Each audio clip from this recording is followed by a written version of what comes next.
name is Troy. My name is Nisha, and this is our love story. I'm Nisha Tweed, and I'm Associate Creative Director, Copywriter, Blogger, and Diversity and Inclusion Advocate. Troy and I met working at Publicis in 2011 on the 8th floor. Specifically. Because we were actually like at my desk. I was sitting at a cubicle type situation, and he was bringing by awards that the team had won and putting them up over my desk because there was like a bookshelf kind of thing. And I remember being like, A, I'm doing work here. Why are you bothering me? B, this is not safe.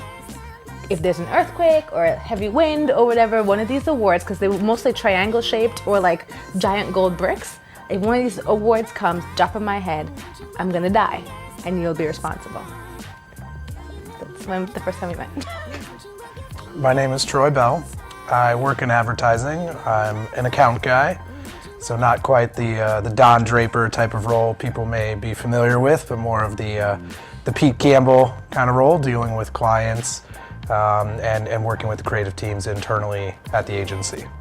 We were working together at another agency, and Nisha and her partner were brought in, and after a short time we were assigned to a project together, the three of us, which involved a lot of late nights, weekend work, and kind of put us through the fire that way. So the three of us became pretty close pretty quickly because we were working together so closely and so much. And we were all going through different things in our personal lives. I think that each one of us was kind of going through a breakup and had its own difficulties, and each situation was different. And we didn't talk about it a lot, but we all kind of knew outside of work that things were difficult. So I remember saying one day to both of them, the other girl's name is Jackie, and I said, you know what, this sucks, that all we do is work together and don't have fun together, so I'm gonna create this club called the Trio of Awesome. And we're gonna do awesome stuff inside the office and then awesome stuff outside.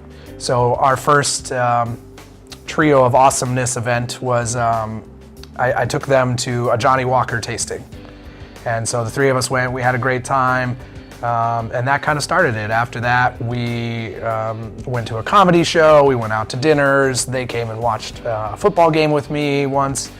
And from there, I think, Nisha and I started to create a friendship sort of outside of the trio there, which involved, kind of each time we would hang out, Jackie would take off for the night and then we would kind of hang out a little bit more afterwards.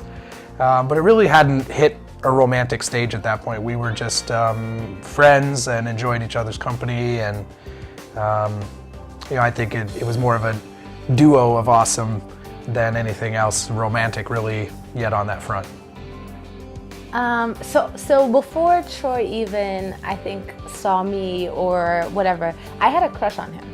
So and it's something that I do everywhere I work, where I have an office crush. It's fun, it's a reason to dress up, it's, a little bit of adventure. And I think just over time he became my office crush, and we would have so many meetings together and late nights and whatever. And I remember there was one day where my friend had a baby shower and she had lollipops that had little white chocolate angels on them. And I had one and I was like, who deserves this one today at the meeting? And everybody was just like, Troy. And so I sang a song about how he was my white chocolate angel and presented him with the lollipop, and he turned red. And it was the most hilarious thing to me. And probably within the next week, there was one day he came by my desk and I was picking my nose. And I'll say this right now, I enjoy picking my nose. I'm still 5 and I'm over here okay. And he walked by and started talking to me, and I immediately stopped and felt embarrassed. And I wouldn't have felt that way about anybody or whatever. And I was like, holy crap, I like him. I like this guy. And so it became a little game to me then to drop little hints or to, flirt or whatever. And I became really protective of him, of stuff that was happening with his ex-girlfriend, his grandmother passed. It was just a lot of things where I realized it was greater than a friendship and that I really did like him. but it still was then very much a office crush, nothing is gonna happen. And again, with the trio of awesome, and the two of us ended up in the kitchen at this editing studio, and it was the first time I realized she was flirting with me. And I thought, oh wow, like this is, I had no idea. I mean, what have I've been totally missing these signs, because at that point it just kind of all came rushing to my face at one point of like, wow, she's definitely flirting with me. And I think that kind of piqued my interest. And then we went our separate ways for Christmas break. She went to St. Kitts and I went home to Nebraska. And we basically talked nonstop for the next 2 weeks via text message, instant messenger, emails, maybe 1 or 2 phone calls, but it was a running conversation that it just seemed like it never stopped. And we were in different time zones. She was doing Carnival and Christmas and all these things in St. Kitts, staying up all night, and I was basically at home in Nebraska hanging out. And that really, I think, brought a lot of what people might feel on a first date. That kind of extended over that 2-week period of this like butterflies and, oh, I kind of like her and it seems like she likes me. I mean, that all happened basically over these different forms of communication. And that really kind of set up the first date when we got back, because she had actually told me that when we got back to New York that this was all over. We could not do this because we were coworkers, because she has professional integrity and wouldn't want to date someone in the workplace, that there were a number of other reasons that we would just never work. So this had to be it. So let me preface the first date by saying that I decided I was going to plan the whole thing because I didn't want to do it. I didn't think it was a good idea. I totally thought that we shouldn't be together, that we would never work out together. The whole thing was just ridiculous. So I said, being a Virgo and controlling and also just being in general ridiculous, I said, I will plan the perfect date just to prove to you that we don't need to be together, we can't be together. So I planned dinner at this restaurant called Westville in the West Village. Very small place, has like really great vegetable dishes and just amazing food in general. And it's like a couple of apartments down from one of my best friend's house. So we went to her house for have a pre-dinner drink. Then we had dinner at Westville. Then we went to Fat Cat, which is on the same block, and played pool, which I always cheat at. I wanted to see what he would think about me cheating at a game, and played Scrabble, which is my favorite game, and I wanted to see how he would respond to playing Scrabble. And there ended up being live music that night with this lady that was kind of like James Brown, gospel-y kind of singing. It was amazing. But we sat up front, and at some point in time, she just goes, and congratulations to this couple up front that just got engaged. And we're both looking around to be like, oh my gosh, so exciting. And apparently it's us. So she starts serenading us, and we got engaged that night. So on the ride home, I'm like, so listen, so if we're gonna get engaged, I don't want diamonds, I don't like diamonds, I don't want to have a wedding, I don't want to do this, I don't want to do that. Like, I'm going through like all of my rules and regulations for weddings and marriages, and he's just like, okay, cool, all right. And he stayed the night, nothing happened. My friend was also staying here, and we got up and all had breakfast together, and it was just like so comfortable, so normal, so nice that I somehow got sucked into a relationship. And the rest is history. I mean, after that first date number 2, 3, etc. followed. And I don't know if he told you, for the first 3 or 4 months, the entire time, I would always be like, this is not gonna work out. Like, I would be horrible to him sometimes. Just like mean and rude and just kind of like, listen, like, you're white, I'm black, you're American, I'm not, like, this is not a thing. This is just for fun, and then like we'll get over each other and we'll move on and whatever. So interestingly enough, my sister probably is one of the most important people in my life, and I wanted him to meet her first. So I want to say that April or so, we went to Atlanta and he met my sister and my aunts, and that was like a big thing for me to see how they felt about him and how she most importantly responded to him, which seemed to be pretty good. And then later on that year, he met my parents. And that was a little bit harder just because like, I never know how they will be around people, but like my dad ended up being super into him, and my mom was really sweet. Like I always joke that he could be friends with a rock or a chair, because like he's just like a very friendly and considerate and easy to talk to person. Like he's really good at just like starting conversation and being relatable. So I think that's really valuable. So he could have like just kept talking to my parents and been fine. My mother, however, is literally the opposite of that, where you're just like, hey, how are you doing? And she's like, fine. He's like, are you having a good time? Yes. You know, so I was very nervous about getting her to converse, and how like somebody that is trying hard could feel like her responses are just like, I don't care, go away from me, and make you feel bad. However, my dad was just like super interested in Omaha and just his life and stuff like that. I also think my dad thinks that he lives on a farm and drives a tractor. So a lot of the conversation was around like industry and economics and stuff like that didn't make any sense. But my mom was really nice, and she had some apple cider that was good.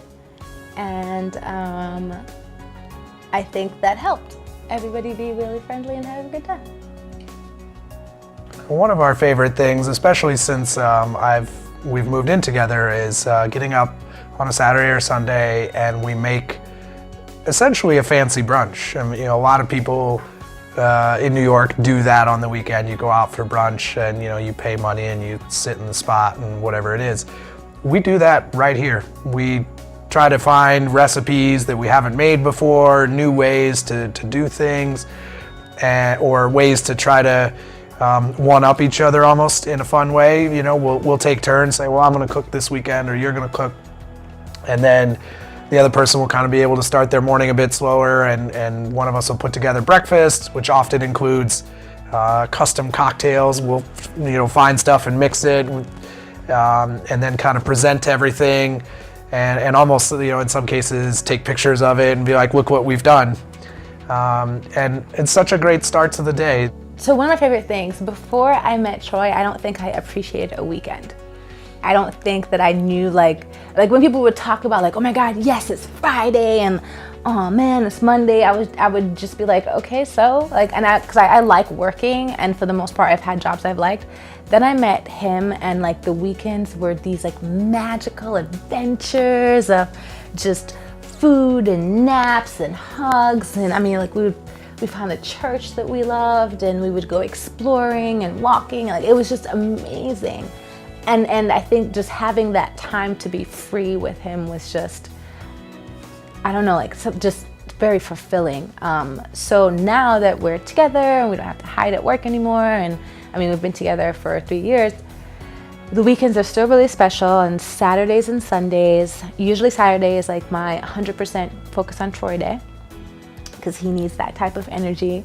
I personally still want to find like things to do, but Saturday is all Troy, and he wakes up and makes breakfast and usually like experiments with some sort of egg dish, and you know, I'll make a cocktail, or we'll try a different kind of beer and actually set the table and have music playing and sit down and eat together, and sometimes just hang out around the house, maybe go to a movie, do something in the neighborhood. But it's like always really simple, really laid back, quiet, just me and him time together type stuff that I absolutely love.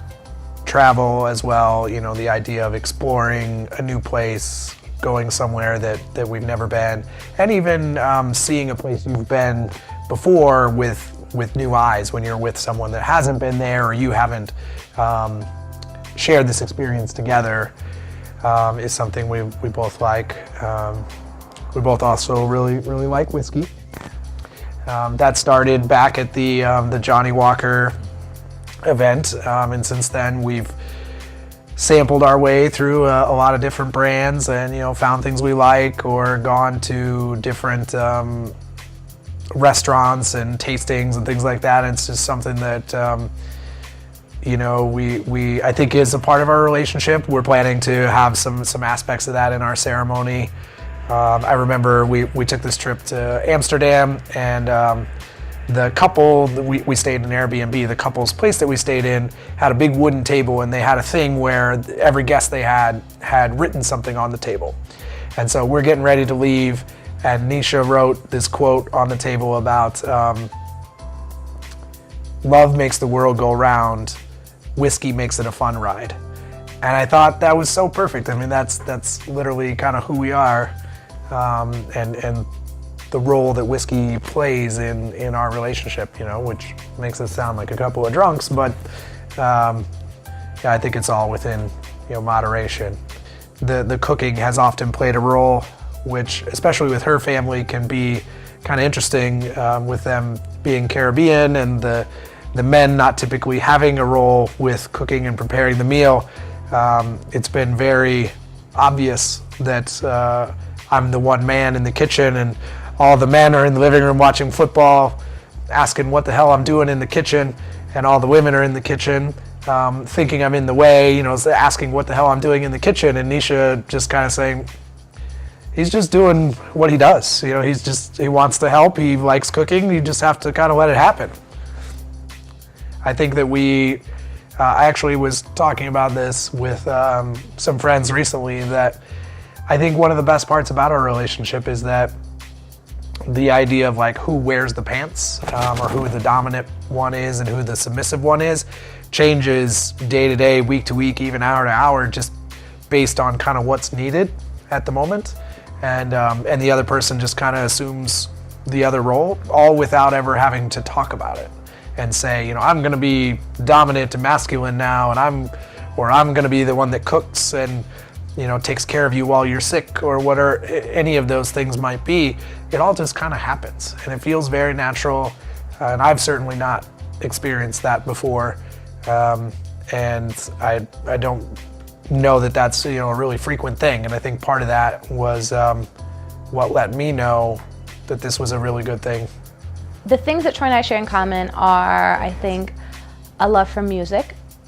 We both really almost always have some sort of music playing, or want to go someplace where there's music playing, and like jazz or just live music and different things like that. I think cooking, for sure. The fact that we both look at cooking food for each other as a sign of love and taking care of each other is something that's really valuable. That makes me feel really good, in that he receives it in the way of like, this is very nurturing to my soul and my spirit, as well as to my body, and this is very thoughtful of you, the same way I do.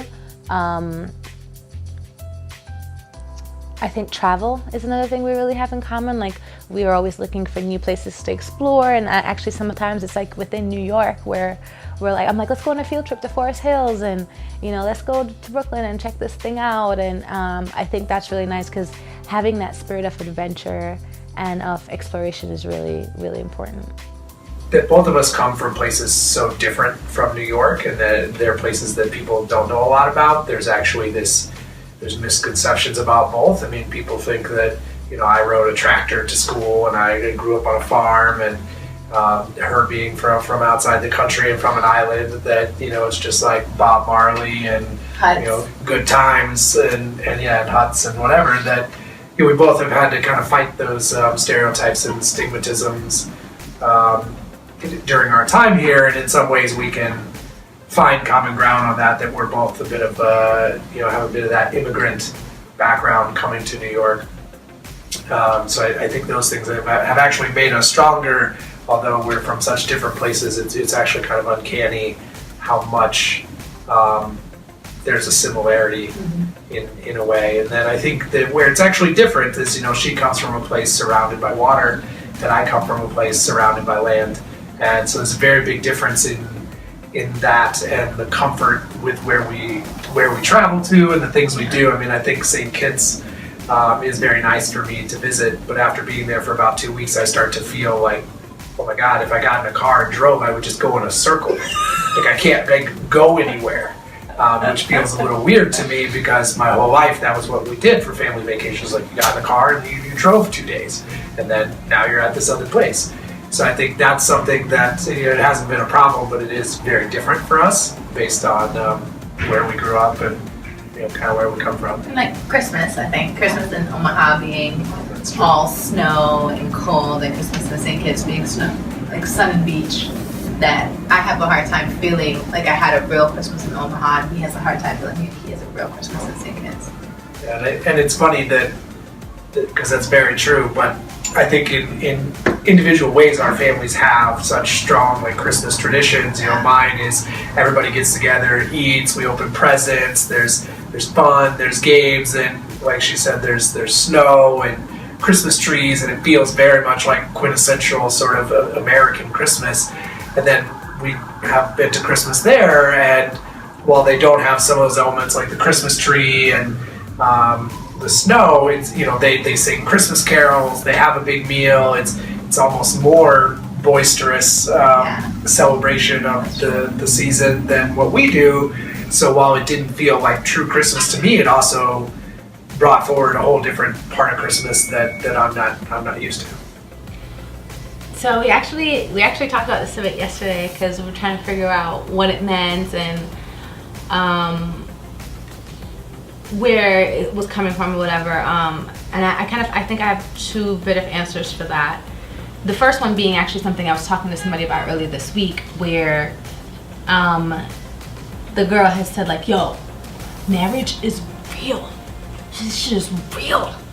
And I was just like, you know what, that's the best answer, and that's like the answer I appreciate hearing. When people were like, marriage is so hard, like, oh my gosh, you're getting married, or people are like, you're getting married, yay, it's so exciting, it's gonna be awesome. Like, those extremes I don't agree with, I don't want to hear it, I don't think that's reality, whereas somebody's just like, straight up, this shit is real. Like, it is not easy, it's also like not super hard, but it is a test, and it's a process, and it's something that you have to learn, work, and grow through. Like, you know what I mean? Like, no one ever says like, life is amazing, can't wait to do it, can't wait to be alive, or to be like, life, oh, it's the worst, I wish I were dead, you know? So it's this in-between place of reality and understanding that relationships are gonna take work, and it doesn't need to be hard, but it's not gonna be easy, and that you should approach it from a very serious kind of realistic standpoint. Makes me feel really good. So the cliches are, of course, that it's going to be really hard or really easy. And then I think the other one, which is kind of in the same place, is that there is a happily ever after. I've never believed in that. I still don't believe in that. I think that we will create our own happiness, and that sometimes it's going to be a day of extreme happiness, sometimes it's going to be a week, a month, but there's going to be times where there's going to be things that aren't happy in between that, and it may not be just, you know, a consistent thing, but it is going to be our thing, and we'll work with it. So that's it.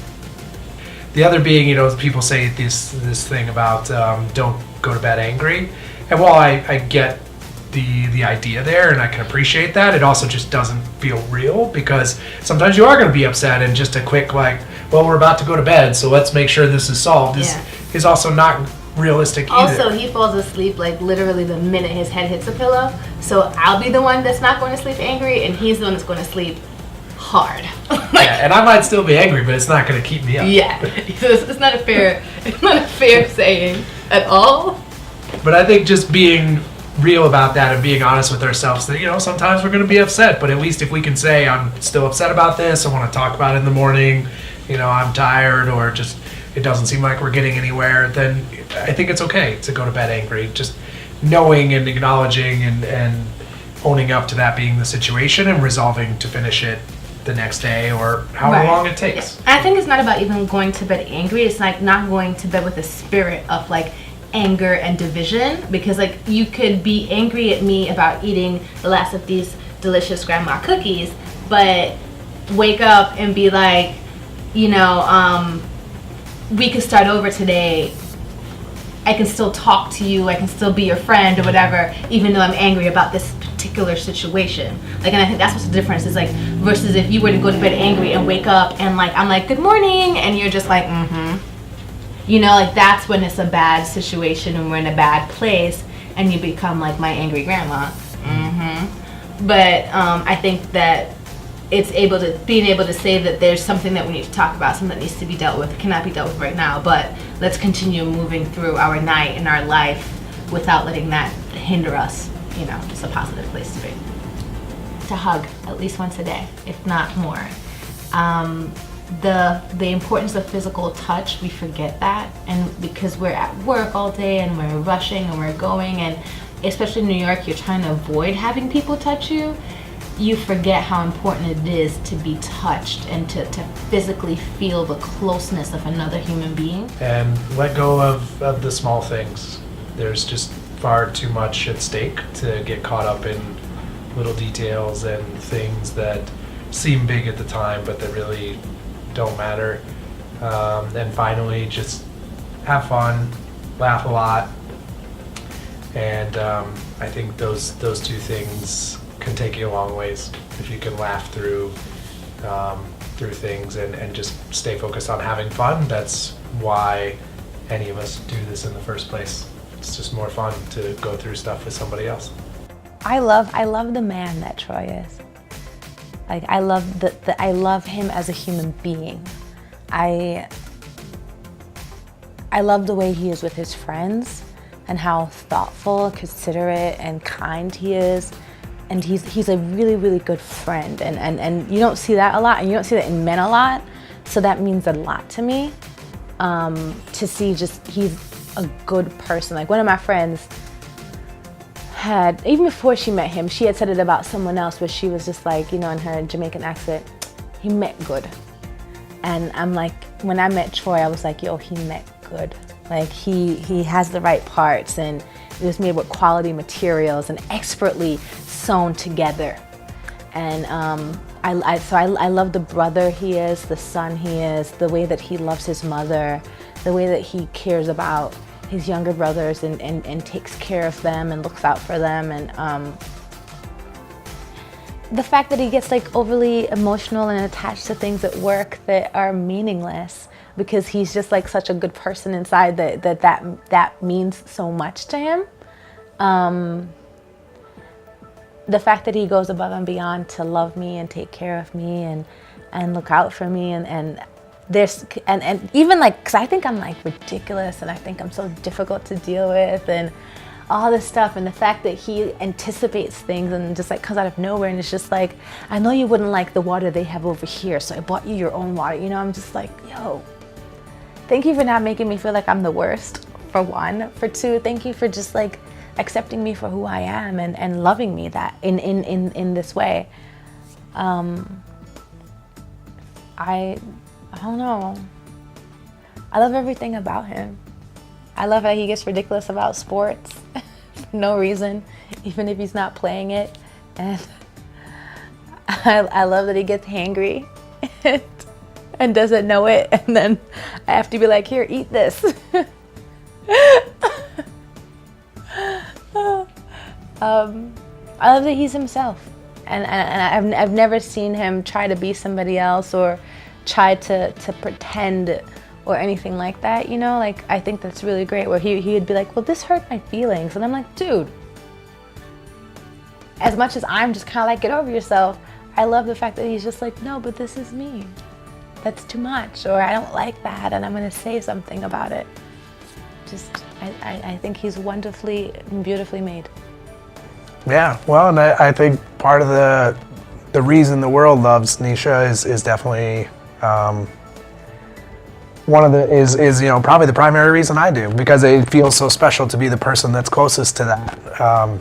She is just such a blessing to be around. Her excitement, her enthusiasm, and since I've dated her, I've often thought of the song of like, or the song lyrics of "She's my sunshine, my only sunshine," and you know, she really is. When we're not together, like if I'm away on a business trip or you know, we just have a busy couple of days and we don't see each other as much, it literally feels like the sun isn't shining, because she just has that infectious personality you want to be around. And I think beyond all that, I really admire her work ethic, her passion, her drive to just not only for herself personally to succeed and be successful and kind of push herself professionally, but the fact that she has more of a group mentality about that. I think her desire to communicate